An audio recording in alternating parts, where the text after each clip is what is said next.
আসসালামু আলাইকুম, আশা করি ভালো আছেন। সম্প্রতি অ্যানথ্রাক্স রোগ মানুষের শরীরে ছড়িয়ে পড়েছে।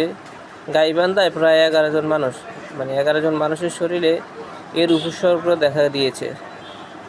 এবছর প্রায় 100টির বেশি গরু মারা গেছে রংপুর এবং গাইবান্ধায়।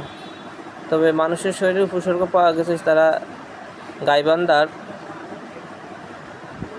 কারণ তারা গরুর কাছাকাছি ছিল এবং গরুর মাংস কাটাকাটি তারাই করেছে, যার কারণে অনেকে ধারণা করছে এই কারণেও হতে পারে। অ্যানথ্রাক্স রোগে আক্রান্ত গরুর মাংস যারা খাবেন তাদেরও এই রোগে আক্রান্ত হওয়ার সম্ভাবনা থাকবে। তাই আপনারা সকলেই সতর্ক থাকবেন, যাতে করে অসাধু ব্যবসায়ীরা এই রোগে আক্রান্ত গরু কোনোভাবেই বিক্রি করতে না পারে।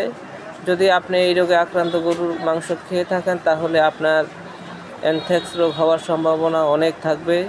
তাই এর থেকে সকলে সতর্ক থাকবেন। ধন্যবাদ সবাইকে।